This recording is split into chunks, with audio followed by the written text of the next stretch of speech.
আমাদের ঐক্যের কোনো বিকল্প নাই। তারেক রহমান সাহেব তার বিবেক বিবেচনা দিয়ে, তার তদন্ত কমিটি দিয়ে যাকে নির্বাচন করার সুযোগ দিবেন তার পেছনে আমাদের সবাইকে থাকতে হবে। ধানের শীষ যেখানে আমরা আছি সেখানে এই বক্তব্যে আমাদের একসাথে হইতে হবে।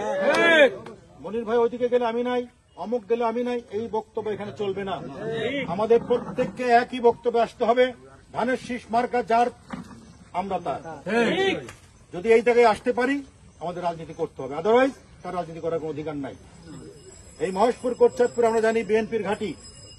এই বিএনপির এখান থেকে যদি কোনো প্রকারে আমাদের ভুলের কারণে কোনো ক্ষতি হয়ে যায়, সেই ক্ষতির দায়ভার কিন্তু আমাদের উপরেই, আমাদেরই নিতে হবে। ক্ষতির দায়ভার আমাদের উপরেই। আপনাদেরকে বুঝতে হবে একজন দেশনেত্রী বেগম খালেদা জিয়া তার কত ত্যাগের দেশের জন্য। সে যে ত্যাগ করেছেন, জনাব তারেক রহমান যে ত্যাগ করেছেন, সেই ত্যাগের চুল পরিমাণ ত্যাগ কি আমরা করতে পেরেছি? আজকে তারেক রহমানকে কিভাবে অত্যাচার করা হয়েছে 111 থেকে শুরু করে, তাকে আজকে 17 বছরের ঊর্ধ্বে দেশে আসতে দেওয়া হয় নাই।